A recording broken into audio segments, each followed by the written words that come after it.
Qeveria në Hungari, e udhëhequr nga Peter Maxhar, do të hetojnë nëse ka pasur keqpërdërim të mundshëm të fondeve shtetërore në lidhje me kredimin prej 1 miliard eurosh që Exim Banka shtetërore i dha mashinisë së Veriut. Kështu njëftoi të njëjtën Maxhar, i cili siç raportuan mediat vendase, tha se kredia e marrë nga mashinia e Veriut është një nga 4 rastet e lidhura me Exim Bankën, për të cilat Ministria e Ekonomisë dhe Energjetikës ka dorëzuar ankesa.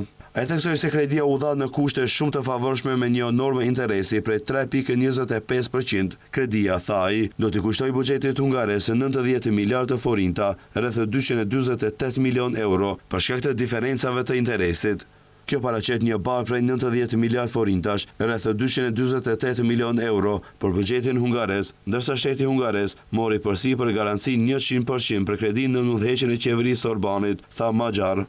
Peter Maxhar nuk e përjashtoi as mundësinë që qeveria e Orbanit t'i ketë përdorur fondet e destinuara për mbështetjen e bizneseve hungareze për të forcuar pozitën dhe besimin e aleatit të tij në politikën e jashtme, madje edhe për të favorizuar kompanitë të caktuara të afërta me pushtetin.